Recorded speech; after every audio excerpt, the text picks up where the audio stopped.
तो दोस्तों, और आज मैं एक्सप्लेन करूंगा एक गुजराती फोक हॉरर फिल्म जिसका नाम है बहरूपियो, मतलब कि बहरूपिया। तो चलिए बिना किसी देरी के जल्दी से वीडियो स्टार्ट करते हैं। तो मूवी की शुरुआत में हम देखते हैं कि भाभी, उसकी जीएफ माहिरा और उसकी दोस्त आनिया, ये तीनों भाभी की कार में घूमने जा रहे थे। तभी भाभी को एक रिसोर्ट की मैनेजर रामिया का कॉल आता है। वो बुकिंग कंफर्म करने के लिए पूछ रही थी। भाभी बोलता है कि आप कंफर्म कर दीजिए, हम लोग आ रहे हैं, रास्ते में ही हैं। तभी आनिया कहती है कि क्या हम लोग रिसोर्ट में रुकने वाले हैं? लेकिन क्यों यार, तुम्हारे दादाजी का इतना बढ़िया बंगला तो है, वहाँ क्यों नहीं? और जहाँ तक मैं जानती हूँ तुम दोनों वहाँ 10 महीने से रह रहे हो। मायरा कहती है कि रह रहे थे, अब छोड़ दिया है क्योंकि वो घर हॉटेड है। आनिया कहती है कि क्या हॉटेड? कुछ भी। माहिरा कहती है कि मैं मजाक नहीं कर रही, शुरू में तो वहाँ सब ठीक था, लेकिन फिर धीरे धीरे वहाँ पर कुछ अजीब होने लगा, जो इतना बढ़ गया कि वहाँ पर आना मुश्किल हो गया। आनिया तो हद देती है कि हद दो यार, तुम लोग भी। आज के मॉडर्न जमाने में भी तुम लोग ये सब भूत प्रेत और ये डायन चुड़ैलों में मानते हो। माहिरा कहती है कि पहले मैं भी नहीं मानती थी, और तुम्हें तो पता है मेरा, लेकिन पिछले 2 हफ्तों से मैंने घर में अजीब एक्सपीरियंस किया है। माहिरा का कहना था कि उसने घर में अजीबो गरीब आवाजें सुनी हैं और काले काले साए देखे हैं। आनिया कहती है कि यार कसम से ना, तू 1 नंबर की फट्टू है, कहीं तूने फिर से वो हॉरर शो देखना तो नहीं शुरू कर दिया। माहिरा कहती है कि कम ऑन यार आनिया,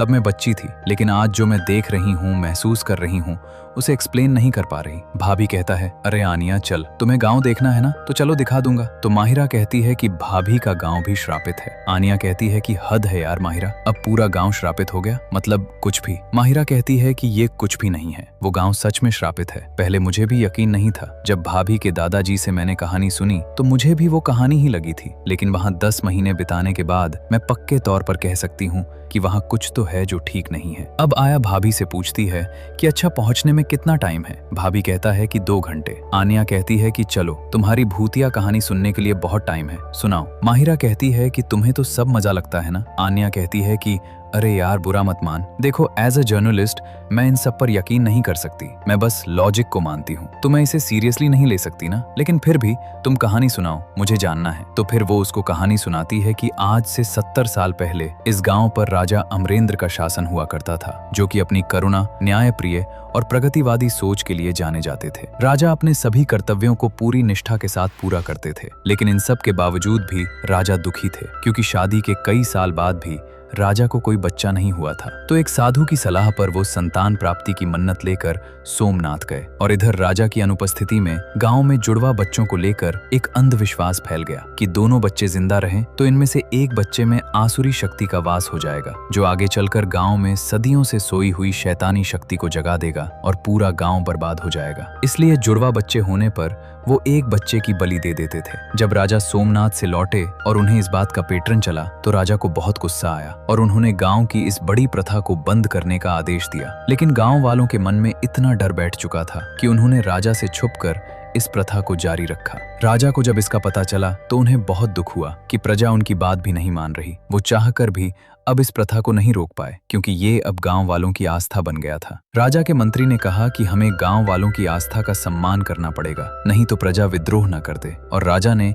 ये सब फिर होने दिया। गांव में ये प्रथा जारी रही। कई माओं ने अपने बच्चे खो दिए। उन्हीं में से एक माँ ने जब अपने बच्चे को खोया तो उसने कसम खाई कि वो पूरे गांव से इसका बदला लेगी। उसने अपने बच्चे की लाश को एक बरगद के पेड़ के नीचे दफना दिया और फिर वो ब्लैक मैजिक सीखने लगी। इसी बीच राजा का भी 2 बच्चा हो गया और हो घबराते थे कि उनके बच्चे को भी बोली देना पड़ेगा। इसलिए मंत्री एक चाल चलता है, कौन बताएगा कि किस बालक में आसुरी शक्ति का वास है। जो भी इस बात को साबित कर देगा उसे उपहार में राजा का आधा खजाना मिलेगा। लेकिन अगर वो ये साबित करने में विफल हो गया और आसुरी शक्ति वाला बच्चा जी गया, उसके बाद गांव में जो भी बुरा होगा उसका जिम्मेदार उसे समझा जाएगा। अब बताओ कि कौन ये साबित करेगा कि किस बालक में आसुरी शक्ति का वास है। तो गांव वाले चुप हो जाते हैं। फिर महामंत्री कहता है कि हमारा प्रस्ताव है कि इन बच्चों को 25 साल का होने दिया जाए, दोनों को एक समान जीवन और एक समान शिक्षा दी जाए। इसके बाद भी अगर किसी में आसुरी प्रवृत्ति के लक्षण दिखेंगे तो गांव के हित के लिए राजा उसकी बलि चढ़ा देंगे। अगर आप लोग मेरी बात से सहमत हैं तो बोलिए, राजकुमार चिरायु और राजकुमार शतायु की जय। फिर सब जय जयकार शुरू कर देते हैं। मतलब प्रजा कन्विंस हो गई थी। लेकिन तभी उनमें से एक औरत अपना हाथ उठाती है और इधर आया भी अपना हाथ उठाती है कि रुको बस यार, अब आगे नहीं सुनना। I am not interested in तुम्हारी ये ट्विंस वाली बली की कहानी। व्यू देखो यार कितना अच्छा है। पास्ट को छोड़कर प्रेजेंट के मजे लेता है ना यार। मायरा कहती है कि ठीक है, तुमने कहा था इसलिए मैं सुना रही थी। आनिया कहती है कि हाँ यार, लेकिन अभी मेरा मन नहीं हो रहा, तो फिर कभी सुनूंगी पक्का। तभी वो कहती है कि वो क्या है, तो भाभी बताता है कि वो यहाँ का एक प्राचीन मंदिर है। क्या हुआ, रुकना है क्या? मायरा कहती है कि अरे किससे पूछ रहे हो, ये तो नास्तिक है। आनिया कहती है कि हाँ, but I like the ambience, I like the smell और प्रसाद। एनीवेज, अभी पहुंचने में कितना टाइम लगेगा? भाभी कहता है बस पहुंच ही गए समझो। इधर रिसोर्ट में हम रामिया को देखते हैं, जो कि स्टाफ को एक न्यू जर्नी से इंट्रोड्यूस करवा रही थी। उसका नाम था मेघा और स्टाफ का एक लड़का आरव उसको ही देके जा रहा था। खैर, आई सबको यहाँ पर ये कह रही थी कि गेस्ट आने वाले हैं तो सब रेडी रहें। इतने में रिसोर्ट के बाहर उनकी कार आकर रुकती है। फिर उनके अंदर आते ही सब उन्हें अच्छे से ग्रेट करते हैं। इसके बाद तीनों अपने रूम में जाते हैं। फिर मेघा उन्हें वेलकम किट देने आती है और पूछती है कि आपको और कुछ चाहिए? तो आनिया कहती है कि मैं ब्लैक वाटर पीती हूँ, वो मिल जाएगा? मेघा कहती है कि ठीक है मैम, मैं अरेंज करवाती हूँ। फिर वो चली गई। इसके बाद आनिया भाभी के बंगलो चलने की जिद करने लगती है। माहिरा मना करती है, लेकिन भाभी कहता है कि अरे यार, मुझे वहां से कुछ पेपर्स लेने हैं, तो चलते हैं, तुम टेंशन मत लो, तुरंत वापस आ जाएंगे। इसके बाद हम देखते हैं कि तीनों बंगलों के सामने खड़े थे और ये बहुत बड़ा बंगला था। आनिया तो कहती है कि यार, ये तो सच में औसम है, तुम क्या राजा वाजा एक खानदान से हो क्या? वो कहता है कि नहीं यार, मेरे पुर के राजा नहीं थे, वो सब बिजनेसमैन थे, उन्होंने इसे बनवाया था। इसके बाद वो सब एक रूम में जाते हैं। माहिरा एक खिड़की के सामने जाकर खड़ी हो जाती है और कहती है कि किसी खिड़की से उसने भूत को देखा था, वो वहां बाहर खड़ा था। फिर वो एक रूम की तरफ पॉइंट करती है कि वो देखो, रात में मैंने इस रूम से किसी लड़की के रोने की आवाज सुनी थी। आनिया कहती है कि अच्छा, ये रूम? और माहिरा के मना करते करते वो दरवाजा खोल देती है। माहिरा डर के चिल्लाती। वैसे वहां कुछ नहीं था, लेकिन फिर भी वो डर रही थी। कहती है कि मुझे यहाँ कुछ ठीक नहीं लग रहा, चलो अब चलते हैं यहाँ से। भाभी कहता है ठीक है, तुम रिलैक्स हो जाओ। आनिया कहती है कि लाओ चाबी, मुझे दो, मैं लॉक कर दूंगी। फिर वो सब वहां से निकल जाते हैं और आनिया जो है वो गेट लॉक करके चाबी अपने पास ही रख लेती है। इसके बाद शाम का वक्त आता है, जहाँ रिसोर्ट में राम या मेघा से बात करती है कि आज का दिन कैसा रहा, कोई दिक्कत तो नहीं हुई? वो कहती है नहीं मैम, यहाँ सब ठीक है। फिर इसके बाद वो अपने रूम की तरफ जा रही थी, तभी आरव उसके पीछे चलने लगता है। इतने में सामने से आनिया आती है और ये उससे टकरा जाता है। इस पर आनिया ऐसे करती है तो वो सॉरी वरी बोलकर निकल जाता है। लेकिन आनिया ने नोटिस कर लिया था कि ये मेघा के पीछे है, लेकिन मेघा को इसका कोई आइडिया नहीं था। वो अपने रूम में थी और मॉम डैड से वीडियो कॉल पर बात कर रही थी। इसके बाद हम देखते हैं कि माहिरा और भाइक डिनर करने जाते हैं, लेकिन आनिया वहां नहीं थी।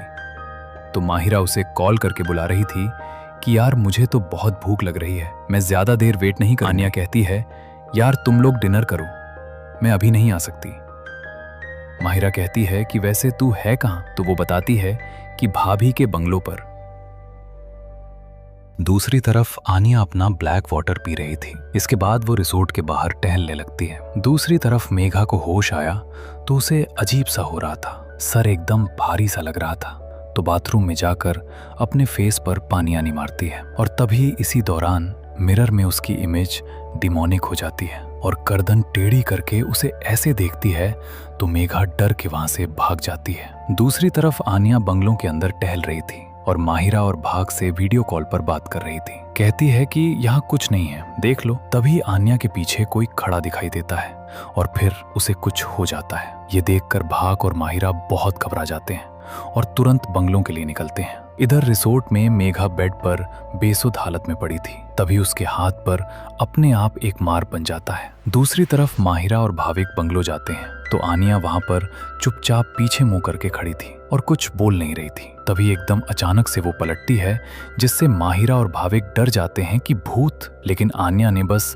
भूत का मास्क पहन रखा था और वो नाटक कर रही थी और ये मास्क उस आदमी का था जो यहाँ पर सबको भूत बन के डरा रहा था। आन्या ने उसे पकड़ लिया था। कहती कि ये लो, ये है तुम्हारा भूत। भाभी को उसे देखते ही पहचान लेने की। अरे ये साला तो मनीलाल है, ब्रोकर। अच्छा अब समझा, 4 हफ्ते पहले ही मैंने तुझे घर बेचने से मना किया था ना, तो इसलिए तू घर को हॉटेड बनाने में तुला हुआ है ताकि डर के मारे मैं ये घर सस्ते में बेच दूं। फिर आन्या कहती है कि देख लिया तुम लोगों ने, भूत प्रेत कुछ नहीं होता है। फिर इसके बाद हम देखते हैं कि अगले दिन वो सब घूमने जा रहे थे। आन्या चाबी स्टाफ को देकर कहती है कि रूम अच्छे से क्लीन करवा देना। चाबी देकर बस वो पलट के जा रही थी कि तभी अचानक से मेघा उससे टकरा गई। फिर वो खूब सॉरी वॉरी बोलती है। आन्या कहती है कि ठीक है, इट्स ओके। उसके सब पेपर्स गिर गए थे तो आन्या उसकी हेल्प कर रही थी। इसी बीच उसने देखा कि मेघा के हाथ पर पट्टी बंधी हुई थी। वो पूछती है कि तुम्हारे हाथ को क्या हुआ है? मेघा कहती है कि नहीं कुछ नहीं, बस ठीक है, ठीक हूं मैं। मानिया कहती है कि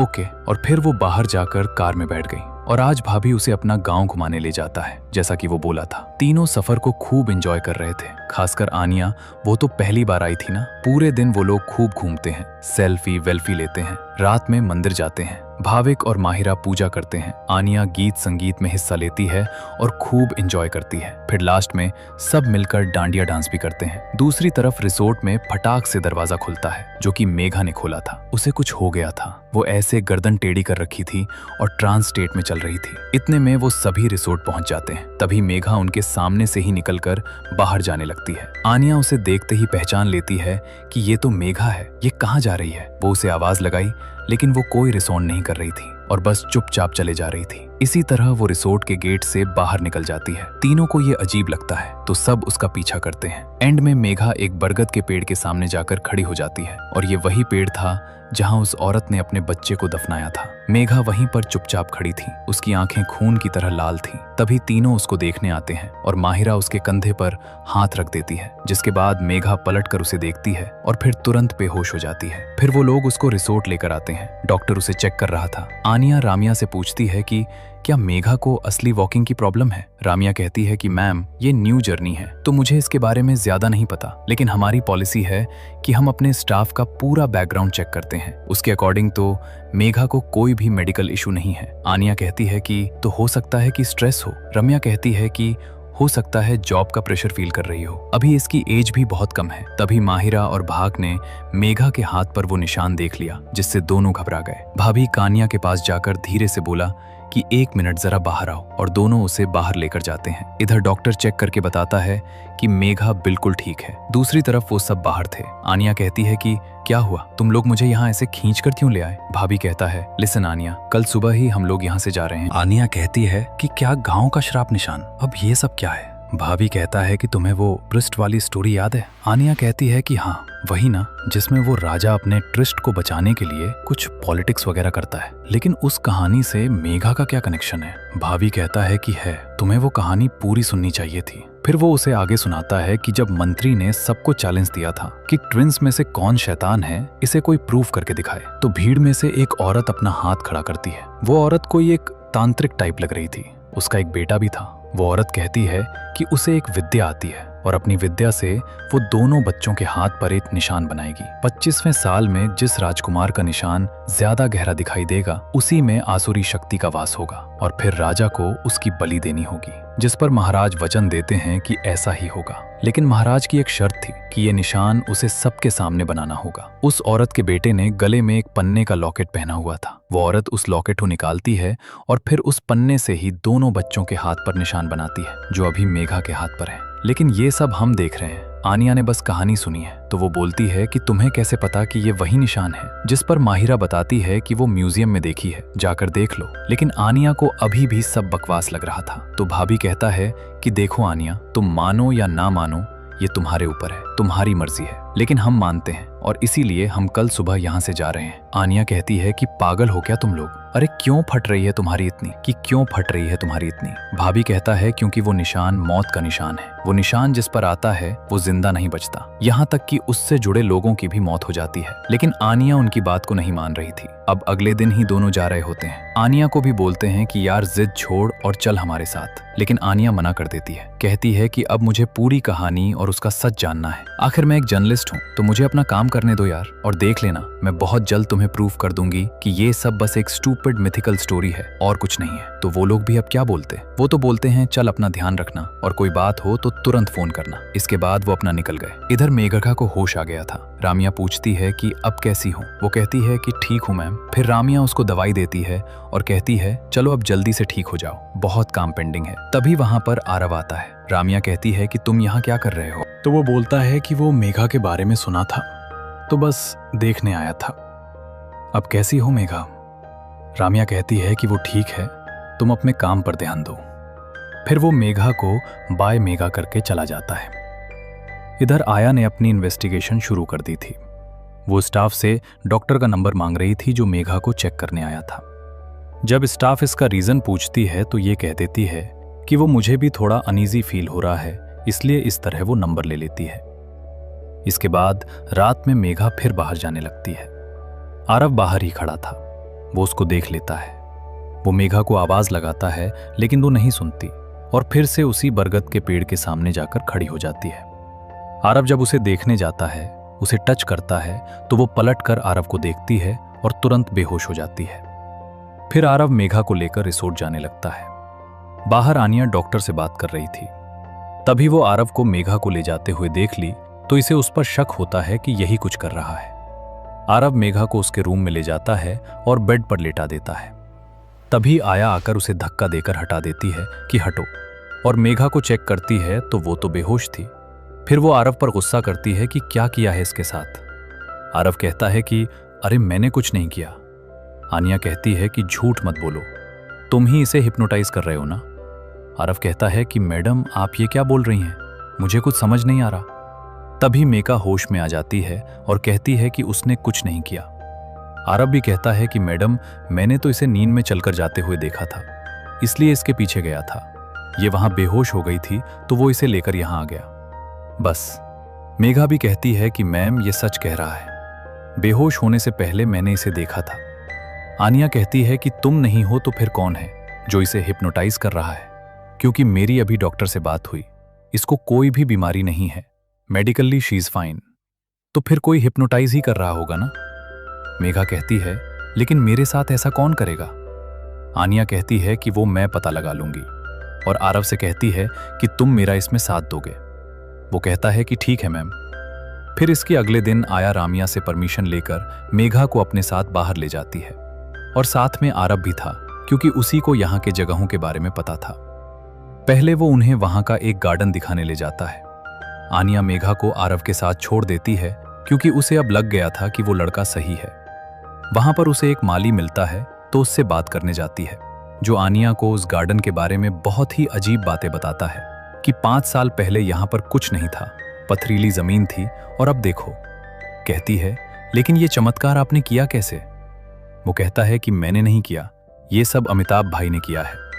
आनिया पूछती है कि ये अमिताभ भाई कौन है? माली ने बताया कि वो एक दिन यहाँ पर आए थे। सबने कहा कि ये जमीन बंजर है, यहाँ कुछ नहीं उगेगा, लेकिन उन्होंने यहीं अपने बीज डाले और देखते ही देखते यहाँ पर हरा भरा गार्डन बन गया। उसका कहना था कि अमिताभ भाई चमत्कारी आदमी है। आनिया पूछती है कि वैसे वो रहते कहाँ हैं? मालिक कहता है कि अरे यहीं पास में है, मिलवाऊं आपको? आनिया कहती है कि नहीं नहीं, फिर कभी, अभी मैं चलती हूं। इसके बाद जब वो वहां से लौट रही थी तो उसे वहां पर एक आदमी दिखाई देता है जो फूल पौधों से बात कर रहा था, और यही था अमिताभ, लेकिन आनिया को पता ही नहीं था। इसके बाद वो वापस आकर कार में बैठी। अब यहां से आरव उन्हें एक टी स्टॉल पर लेकर जाता है। आरव बताता है कि ये दुकान बहुत पुरानी है, राजा अमरिंदर के टाइम की। आनिया सोचती है तो फिर चाय वालों को सब पता होगा। फिर उससे बात करती है, उससे राजकुमारों के बारे में पूछती है कि उनके साथ क्या हुआ था।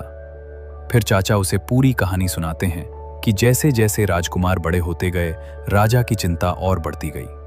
वो हर 5 साल में निशान चेक करता था कि किसका ज्यादा गहरा है, तो कभी चिरायु का गहरा दिखता था तो कभी शताइयों का, लेकिन मोस्टली चिराइयों का ही गहरा दिखता था। जब दोनों 24 के हो गए, उन्हें चिराइयों की चिंता होने लगी, तो वो अपने मंत्री से इसका उपाय पूछते हैं।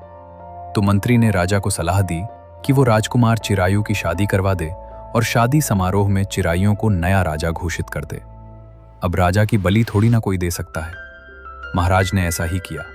चिरायु की शादी करवा दी और शादी समारोह में जिसका भी निशान गहरा निकला उसकी बलि दी जाएगी, ये मेरा वादा है। इसके बाद दो लोग जाकर चिरायु को लेकर आते हैं और फिर सबके सामने दोनों अपने निशान दिखाते हैं तो चिरायु का दाग दिखाई देता है। चिरायु ने जैसे ही देखा वो डर कर भागने लगता है। वो अपनी पत्नी के पास जा रहा था। उसकी पत्नी उसे हाथ देती है लेकिन इससे पहले ही उसे पकड़ लिया जाता है। फिर वो उसे घसीट कर एक कुएं के पास लेकर जाते हैं और उसे जिंदा ही उसी कुएं में फेंक देते हैं, उसकी बलि दे देते हैं। चाचा बताते हैं कि तब से कुएं का पानी श्रापित है, अगर कोई उसका पानी पी लेता है तो उसे श्राप लग जाता है। अब ये सब सुनकर मेघा परेशान हो जाती है कि उसे श्राप लग गया है। आनिया उसे समझाती है कि ऐसा कुछ नहीं है, ये सब बस कहानी है और इसी कहानी की या में कोई तुम्हारे साथ खेल खेल रहा है। लेकिन तुम चिंता मत करो, आज मैं तुम्हारे साथ ही सोऊंगी। आज तुम्हें कोई हिप्नोटाइज नहीं कर पाएगा। लेकिन रात में सोते सोते वो फिर उठ जाती है और ट्रांस स्टेट में बाहर जाने लगती है। और जब वो मिरर के सामने से गुजरती है तो उसके पीछे उसका एक शैतानी रूप भी चल रहा था जो सिर्फ मिरर में दिख रहा था। अच्छा, इधर मेघा बाहर चली गई और उधर आया की आंख खुली तो वो देखे कि मेघा गायब है। फिर वो तुरंत भागकर आरव को बताई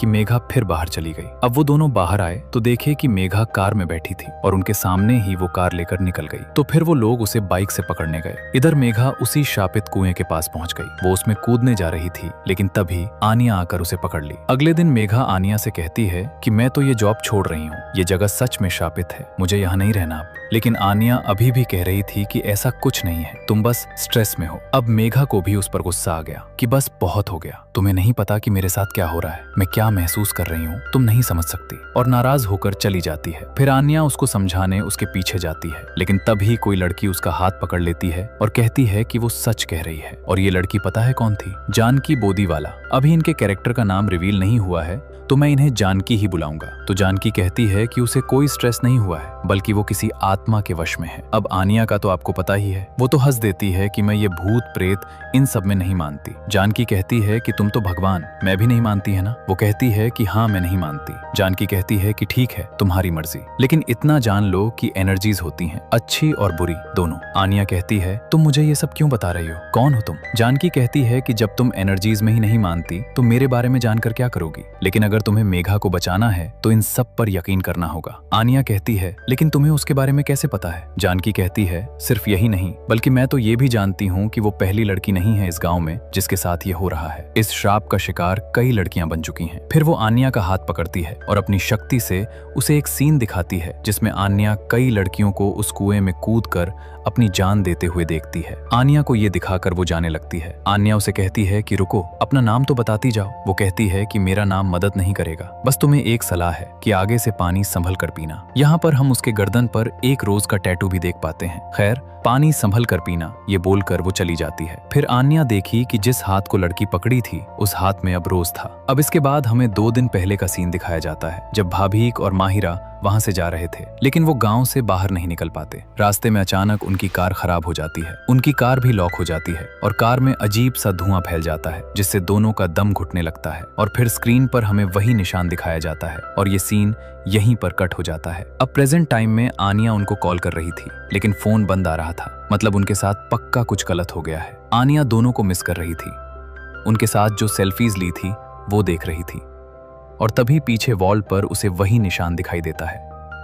फिर अगले दिन आया उसी घर के आदमी से जाकर पूछती है कि आपकी वॉल पर यह निशान कैसा है, जिस पर वो आदमी बताता है कि ये निशान उसकी बेटी दिव्या के हाथ पर था। उसके हॉस्पिटल में नई नई नौकरी लगी थी, अच्छी खासी थी। पता नहीं क्या हो गया, वो बीमार पड़ गई। वो नींद में चलना शुरू कर दी थी और एक रात पता नहीं वो कहाँ चली गई, फिर मिली ही नहीं। फिर आनिया तुरंत उस हॉस्पिटल में पता करने जाती है तो दिव्या का नाम सुनकर एक लड़की तुरंत उन पर ध्यान देती है और उन्हें अपने साथ बाहर लेकर जाती है और बताती है कि मेरा नाम चार्मी है। दिव्या मेरी बेस्ट फ्रेंड थी, दोनों कॉलेज के टाइम से साथ थे और उसके बाद हॉस्पिटल में भी साथ में ज्वाइन किए थे। और फिर आगे पता चलता है कि इसकी एक और दोस्त पूजा भी गायब हो गई थी जो कि किसी इवन प्लाजर होटल में काम करती थी। पूजा 2 साल पहले गायब हुई थी और 1 साल पहले दिव्या गायब हुई थी। पुलिस कंप्लेन भी की लेकिन उन्हें कुछ नहीं मिला। आन्या कहती है दिस इज बुल्ट, इतनी लड़कियां गायब हो रही हैं और किसी को कुछ नहीं मिल रहा। वो लड़की कहती है कि मैम, गांव में ब्लैक मैजिक और श्राप की कहानी फैली हुई है। पहले मैं भी इन सब में नहीं मानती थी, लेकिन अब मुझे भी लगता है कि ये सब सच है। आन्या कहती है कि ब्लैक मैजिक नहीं, मैजिक ट्रिक। उसका कहना था कि यहाँ बहुत बड़ा गेम चल रहा है और ये एक आदमी का काम नहीं है बल्कि पूरा गैंग है। मतलब ये लोग लड़कियों के हाथ पर मार बनाते हैं और फिर उन्हें गायब कर देते हैं। शराब की कहानी की आड़ में यहाँ पर ट्रैफिकिंग चल रही है। लेकिन अगर ये लोग ट्रैफिकिंग कर रहे हैं तो मेघा को कुएं के पास क्यों भेजा? उसके एक कुएं में कूद कर मरने से इनको क्या फायदा? आरव कहता है कि उन्हें पता चल गया हो कि हमें पता चल गया है और हमें डराने के लिए ये सब कर रहे हैं। आन्या कहती है कि हाँ, ये हो सकता है। इसके बाद अब वो जाती है पुलिस के पास। अब वो जर्नलिस्ट थी तो अपने स्टाइल में बोलती है कि यहाँ इतनी लड़कियां गायब हो रही हैं और पुलिस कर क्या रही है? ऑफिसर कहता है कि हमें क्या करें मैडम, जब लोग कंप्लेंट ही फाइल नहीं करते। सिर्फ 7 लोगों ने रिपोर्ट दर्ज करवाई है अब तक, जबकि लड़कियां तो बहुत गायब हुई हैं। ऑफिशियली हमने 7 केसों पर काम किया, लेकिन हमें कोई लीड नहीं मिली। तभी हवलदार आके बताता है कि सर, शैतान बाहर आ गया है। आन्या कहती है कि कौन शैतान? ऑफिसर कहता है कि अरे है कोई पागल सा,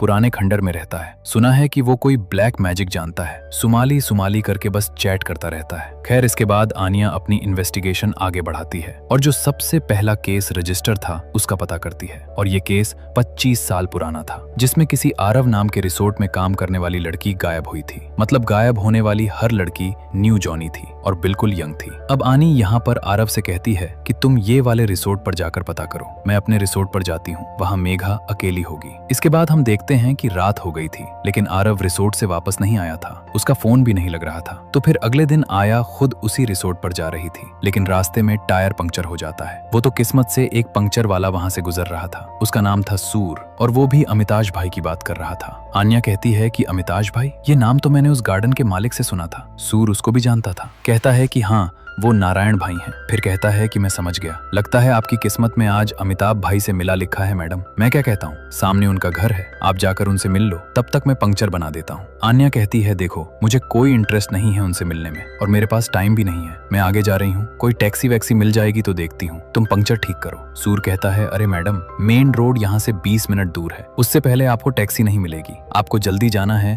तो इसी कार से जाना पड़ेगा। मैं फटाफट पंचर बना देता हूँ, तब तक आप अमिताज भाई से मिल लीजिए। अब ये भी सोचती है चलो देख ही लूं कौन है अमिताज भाई। फिर जब उसे मिलने गई तो देखे कि ये तो वही है जो फूलों से बातें कर रहा था। और यहाँ भी वो क्या बोलता है, आप मुझसे मिलने आने वाली है, मुझे पता था। आन्या कहती है लेकिन कैसे? तो अमिताज बताता है कि मुझे इन फूल पौधों ने बताया। आन्या कहती है कि अरे ये कैसे पॉसिबल है? अमिताज कहता है कि है, और मुझे तो ये भी पता है कि तुम भूत प्रेत और भगवान में नहीं मानती, एनर्जीज में भी नहीं मानती। वो कहती है कि हाँ, नहीं मानती। तो अमिताज क्या करता है कि एक डेड रोज पर मंत्र पढ़ के उसे फिर से जिंदा करके दिखाता है। आन्या हैरान हो जाती है कि ये कैसे किया। अमिताज हंस के कहता है कि ये तुम भी कर सकती हो मान्या। कहती है कैसे? वो कहता है कि एक्सेप्टेंस, स्वीकार करने से। अगर तुम्हें इन एनर्जी से लड़ना है तो तुम्हें उन्हें स्वीकार करना होगा। अवानिया को ना थोड़ा यकीन होने लगता है। उसे महारा की बात भी याद आती है कि यकीन नहीं होता तो म्यूजियम में जाकर देख लो। अब पंचर ठीक होते ही पहले वो म्यूजियम जाती है और वहाँ पर वो निशान ढूंढ रही थी। तभी इसी दौरान उसने राजा की फैमिली फोटो देखी तो चौंक गई, क्योंकि चिलाइयों की पत्नी शकुंतला की शक्ल बिल्कुल रामिया से मिल रही थी। रिसोर्ट की मैनेजर रामिया। अब या तो ये उसका पुनर्जन्म है या ये उसकी बस हमशक्ल है। इसके बाद वो रिसोर्ट गई तो रामिया वहाँ नहीं थी। पता चला कि वो छुट्टी पर है। इतने में मेघा फिर नींद में चलने लगी और उसी बरगद के पेड़ के पास जाकर खड़ी हो गई। आन्या भी उसका पीछा करके वहाँ पहुँच गई और फिर अब वहीं पर उसे वही चाय वाला घायल हालत में मिलता है। रानिया पूछती है कि ये किसने किया, लेकिन कुछ बताने से पहले ही उसने दम तोड़ दिया और उसके गले में वही पन्ने वाला लॉकेट था। मतलब जो तांत्रिक लेडी थी जिसने वो निशान बनाया था, ये उसका वही बेटा था। वहीं पर उसकी मां की फोटो भी लगी थी। आन्या को उसके हाथ में रानिया का नेम टैग मिलता है। मतलब ये सब रामिया कर रही है। आरव उस दूसरे रिसोर्ट से अब तक नहीं लौटा, क्योंकि इसने वहां पर जाकर उस पर अटैक कर दिया और शायद उसे मार भी दिया है। और भाईक और माहिरा को भी वही गायब की है।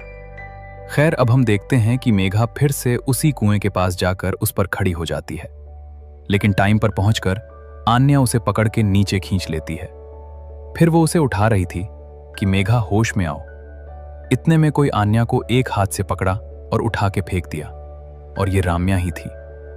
आन्या उसके वश में थी। वो उसे बोलती है कि उठो तो उठ जाती है और फिर उसे कहती है कि कुएं पर चढ़ो और अपनी बलि दो। तभी आन्या उठकर बोलती है कि रुक जाओ, बंद करो ये सब। तो रामिया मेघा को फिर से गिरा देती है और आन्या से कहती है कि मेरे रास्ते से हट जाओ, नहीं तो तुम्हारे दोस्तों की तरह तुम्हें भी खत्म कर दूंगी। तब आन्या को पता चला कि ये माहिरा और भाभी को भी मारती है। उसके दोस्त अब इस दुनिया में नहीं है। आन्या को उस पर बहुत गुस्सा आता है कि क्यों कर रही हो तुम ये सब, क्यों मार रही हो सबको। फिर रामिया उसको सब बताती है। कहानी फ्लैशबैक में जाती है, जब चिरायु शकुंतला की खूबसूरती की तारीफ कर रहा था। कहता है कि मैंने इतनी सुंदर पत्नी पाई है कि स्वयं देवराज इंद्र को भी मुझसे ईर्ष्या हो जाएगी। मैं चाहता हूं कि वक्त थम जाए, तुम हमेशा ऐसे ही सुंदर रहो और मैं बस तुम्हें देखता रहूं। चिरायु शकुंतला के साथ टाइम स्पेंड कर रहा था, उसे प्यार कर रहा था, और इसी समय ये लोग इसको पकड़ कर ले गए निशान चेक करने के लिए, जिसमें कि इसका वाला डाक निकला। फिर ये डर कर शकुंतला की तरफ भागा। शकुंतला इसको हाथ दी, लेकिन उससे पहले ही सब इसको खींच कर ले गए और ले जाकर कुएं में फेंक दिए। चिरायु की मौत से दुखी होकर शकुंतला भी उसी कुएं में कूदने आई थी, लेकिन तभी कुएं से चिरायु की आत्मा निकलकर उसे रोकती है कि ये तुम क्या कर रही हो शकुंतले। शकुंतला कहती है, तो क्या करूं, आपके बिना कैसे जीऊं, ये जीवन, ये सुंदरता मेरे किस काम की। तो चिरायु कहता है कि मैं कहीं नहीं जा रहा शकुंतले, मैं यहीं हमेशा तुम्हारे पास रहूंगा। वो ये प्रॉमिस करता है। फिर शकुंतला भी उसे प्रॉमिस कर देती है कि जब भी वो उसे मिलने आएगी तो उसे ऐसे ही दिखाई देगी, जवान और सुंदर। मतलब ये रामिया ही शकुंतला है, ये कोई हमशक्ल या पुनर्जन्म नहीं है। यही शकुंतला है, खुद को जवान और सुंदर दिखाने के लिए वो रिचुअल कर रही है। जवान लड़कियों की इस कुएं में बलि दे रही है, सिर्फ इसलिए कि हर साल जब वो चिरायु की आत्मा से मिलने आए तो उसे वैसे ही जवान और सुंदर दिखाई दे। और चिरायु की आत्मा भी यही चाहती है। मतलब इन दोनों का ऑब्सेशन के चक्कर में पता नहीं कितनी लड़कियों की जानें जा चुकी हैं। लेकिन आन्या को पता है, क्या लग रहा है कि ये शकुंतला की हमशक्ल है और उसकी कहानी से रिलेट कर रही है। सब उसकी इमेजिनेशन है और इसे सच मानकर वो ये सब क्राइम कर रही है, मतलब भूल भुलैया जैसा। और शकुंतला को भी कोई इंटरेस्ट नहीं था उसे रियलिटी समझाने में। जब आन्या ने देखा कि वो मान ही नहीं रही कि वो शकुंतला नहीं है, तो मामला साइकोलॉजिकली खेलती है, मान लेती कि वो शकुंतला है और उसे कहती है कि जिसे तुम प्रेम कह रही हो ना, ये तुम्हारा प्रेम नहीं है, ये तुम्हारा लालच है। तुम्हें खुद जवान और सुंदर बनकर रहना है, इसलिए तुम ये सब कर रही हो। ऐसे उसे बातों में फंसाकर उसके पास आती है और अचानक कुएं में धक्का दे देती है। उसे लगता है कि राम्या की मौत के साथ ही ये खत्म हो गया और मेघा को लेकर जाने लगती है। लेकिन तभी कुएं से चिरायु की आत्मा शकुंतला की बॉडी लेकर बाहर आती है। ये देखकर आन्या को मानना पड़ता है कि भैया भूत होते हैं और ये सब कोई कहानी नहीं थी। लेकिन ये समझने में उसे बहुत देर हो गई थी। चिरायु की आत्मा बहुत गुस्से में थी। वो कहता है कि तूने मेरी शकुंतला को मुझसे छीन लिया, अब कोई नहीं बचेगा। इसके बाद वो शकुंतला की डेड बॉडी को पोजेस कर लेता है। शकुंतला की लाश उठकर खड़ी हो जाती है और फिर वो आन्या का गला पकड़ लेती है और फिर अपनी शक्ति से उसकी लाइफ फोर्स खींचने लगती है, जिससे जल्द ही आन्या की मौत हो जाती। लेकिन तभी एंट्री होती है अमिताश की। वो चिरायु को एक ही हाथ से पकड़कर दूर उछल देता है। फिर वो देखा कि आन्या मरने की हालत में पहुंच गई थी, तो वो अपनी शक्तियों से उसे ठीक कर रहा था। लेकिन चिरायु ये नहीं चाहता था, तो वो उसे रोकने आता है कि तभी वंडर वुमन की तरह एंट्री मारती है जान की। मतलब ये और अमिताश नॉर्मल लोग तो बिल्कुल भी नहीं है। फिर वो चिरायु से लड़ती है, मतलब जैसे विकराल भूतों से लड़ता था, लिटरली वैसे लड़ रही थी, भूतों से चला रही थी। लेकिन चिरायु उस पर भारी पड़ता है, यानी वो ज्यादा पावरफुल था। फिर अमिताश उसे इशारों में बोलते हैं कि तुम मेघा को लेकर जाओ, मैं यहां से मार लूंगा। फिर जानकी मेघा को अपने साथ लेती है और अपने कपड़े को यूज करके उसे लेकर गायब हो जाती है, मतलब टेलीपोर्ट हो जाती है।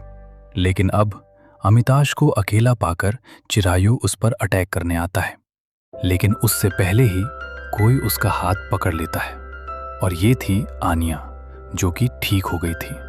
और फिर वो चिरायु से लड़ती है। मतलब अमिताश ने अपनी कुछ मिस्टिकल पावर्स उसको भी दे दी थी।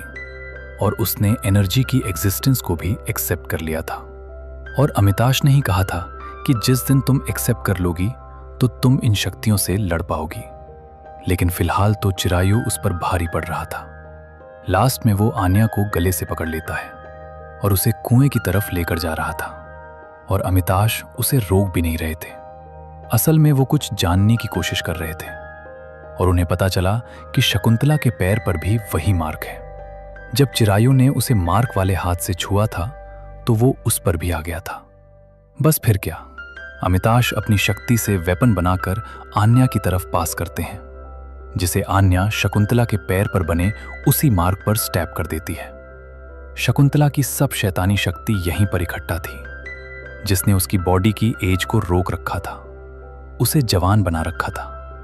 लेकिन अब वो एक काली ऊर्जा के रूप में उसकी बॉडी से निकल जाती है, जिससे अब उसकी बॉडी एज होकर खत्म होने वाली थी। इसलिए चिरायु की आत्मा अब उसकी बॉडी में नहीं रह पाती। वो बाहर आ जाती है और उसके अगले ही पल शकुंतला की बॉडी बूढ़ी हो जाती है और धूल बनकर उसके सामने गायब हो जाती है। लेकिन इसके बाद चिरायु की आत्मा और भी गुस्से से भर जाती है।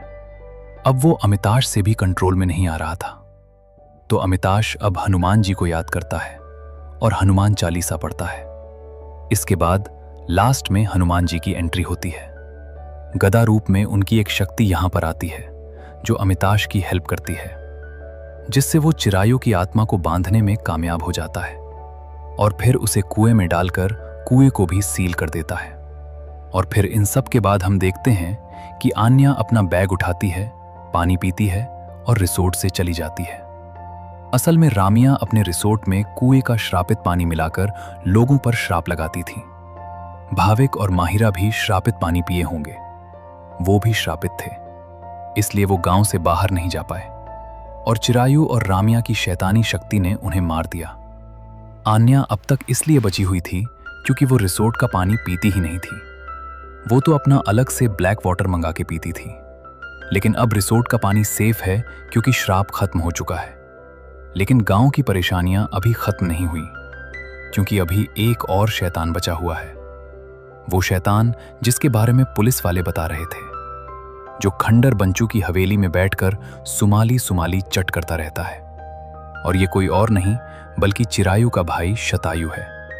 वो भी जिंदा था और वैसे ही था जवान। तो मतलब दोनों ही भाई शैतान थे और शैतान उन्हें उस मार्क ने बनाया था। ऐसे उनमें से कोई शैतान नहीं निकलता। गांव वालों का बिलीफ पूरी तरह से अंधविश्वास था, जिसमें गांव वालों ने कई बच्चों की बलि दी थी। उन्हीं में से एक औरत थी ना, जिसने प्रण लिया था कि वो गांव वालों से बदला लेगी।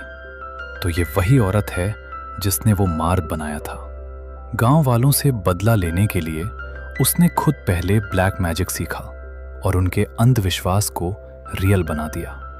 राजकुमारों में से कोई भी शैतान नहीं बनने वाला था, लेकिन इसने उस शैतानी मार्ग देकर दोनों को शैतान बना दिया। गहरा निशान, हल्का निशान, कुछ नहीं था। सारा खेल इस निशान का था। तभी तो जब शकुंतला पर निशान आया तो वो भी शैतान बन गई थी। अब अपनी प्रथा के चलते गांव वाले एक को मार भी देते तो दूसरा शैतान फिर भी रहेगा और वो फिर शैतानों के राजा सुमाली को जगाएगा। यही शतायु कर रहा है और लास्ट में हम देखते हैं कि वो सुमाली को जगा भी देता है। इधर सुमाली जागा और उधर अमिताश के गार्डन में आग लग गई, जिससे अमिताश को भी पता लग गया कि शैतान जाग चुका है। फिर वो भी शक्ति बढ़ाने के लिए हनुमान जी की साधना करने लगता है और इसी के साथ ये मूवी यहीं पर खत्म हो जाती है और लास्ट में बहरूपियो 2 का टाइटल टीजर शो होता है। तो दोस्तों, ये थी गुजराती फोक हॉरर बहरूपियो मूवी की एक्सप्लेनेशन।